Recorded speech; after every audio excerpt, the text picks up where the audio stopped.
I've long said here on KevCentral that big box bikes are gateway bikes, and that most people that want to test the cycling waters, they want to do it on a cheap bike before making a larger investment. This past Christmas, I gave a big box bike to my sister, a Roadmaster Granite Peak, so she could see if she would enjoy cycling again. And she's really enjoyed that Granite Peak, but after 3 months and with spring right around the corner, she's starting to ride even more, and so she's starting to look for something even better. She's had her eye on my IKEA Sladda because she loves that styling, but those are no longer available. But fortunately, I know that Priority makes bikes that appeal to Sladda lovers. I own 3 Priority bikes, and my sister's ridden with me before when I was riding my Classic Plus Gotham Edition. And she asked me if they made them in white and in her size, so I sent her to the Priority website, and a few clicks later, she has her own Priority. She bought a Classic Plus step-through model, and she was thrilled that they even had one with a coaster brake. She was also wooed into this bike by all the tan accents. She didn't check before she bought it, but these are also equipped for front and rear racks, which is a good thing because she's already asked me if they make white racks like the one I have on the front of my Gotham. Bar-wise, she wanted something with classic sweeper style. Now, I like risers personally, but this is what she wanted, and these are a polished alloy. This is a case where having a quill stem is a good thing because it's going to allow for more adjustment. The shifter is a twist shifter, more on that in a moment, but the grips, I don't know if they're actual leather or leatherette, but they're soft, comfortable, and they look good. This is a lightweight bike at only 25 pounds, thanks partially to the alloy frame, but the fork is steel, so that's going to help keep things smooth. And although this is a coaster brake bike, there's also a Promax caliper brake up front to help even out the stopping power. Tire-wise, the bike has 700 by 35C tires on double wall alloy wheels with a polished front hub. There's a little more polish to be had, like the bottle cage and even the kickstand.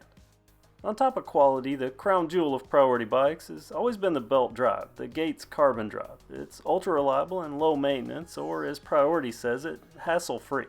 That belt drive is paired up to a Shimano Nexus Inter 3. That's a 3-speed internally geared hub. Again, this bike's all about low maintenance and hassle-free. And this is where that 3-speed twist shifter comes in.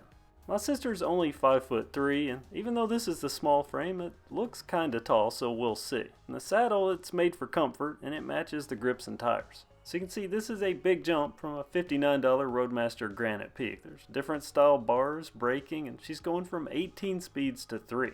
Pleasantly, my worries about frame size were unfounded because the bike fits her well, and after a few awkward moments getting reacquainted with coaster brakes, she's off to see the world. Priority bike style. Now she has some pretty easy riding because her neighborhood's mostly flat, but there is one hill and she was able to churn right up it, so the 3 speeds is not a worry.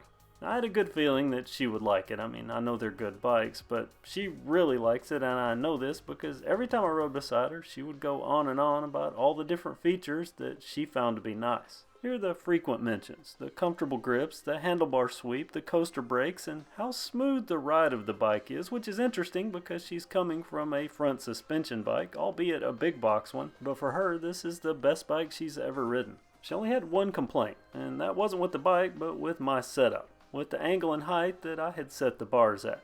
I adjusted them, and now she says, and I quote, "This is a perfect bike." I can relate, and I think the Classic Plus is another great Priority product. I said she's 5'3", and you can see she likes the saddle low, and she could probably go about an inch even lower or quite a few inches higher. And as she said, this is a really comfortable saddle, and it accents well with the tan tires and the grips. And she's going to get to enjoy this for quite a while without having to worry about maintenance, thanks to that Gates carbon drive and that 3-speed internally geared hub. There's another thing about this bike that I noticed is on the frame, it has 174 Hudson stamped on the back. Now, none of my Priority bikes have this, and I think it's a nice touch. Both my messenger bag and my stack helmet are 174 Hudson branded, so I'm a little jealous. I did forget one other complaint she had, and that's that her pretty tires got dirty. And by the way, these tires are kin to K-Shield, they're puncture resistant, and that adds to the already low maintenance design. Even though this is a review on the Classic Plus, it's really a double-sided story because it's proof that a Walmart bike can be a gateway bike, because she wouldn't have made this purchase without first knowing if she would still enjoy riding. And now with the Classic Plus, she's got a really good bike, one that should give her years and years of trouble-free fun, and on top of that, it's a looker. And as for that Granite Peak, my niece has moved up from her 24-inch Huffy to the 26-inch Roadmaster. And who knows, maybe when she's a couple of inches taller, which at the current rate may be next week, she'll get a Priority bike like her mom's, because her mom is a happy Classic Plus rider. So this is a nice bike, right? That's 4 Priority bikes that I've reviewed and 4 winners in my opinion. So comment below and let me know what you think about the Classic Plus and also about that whole Walmart to better bike transition. Thanks for watching another KevCentral bike review. Make sure you're subscribed if you haven't already so you don't miss anything. And now it's time to thank a patron. And today's patron is Matthew V. Thank you, Matthew. I really appreciate you. And to everyone, be sure you have a great day.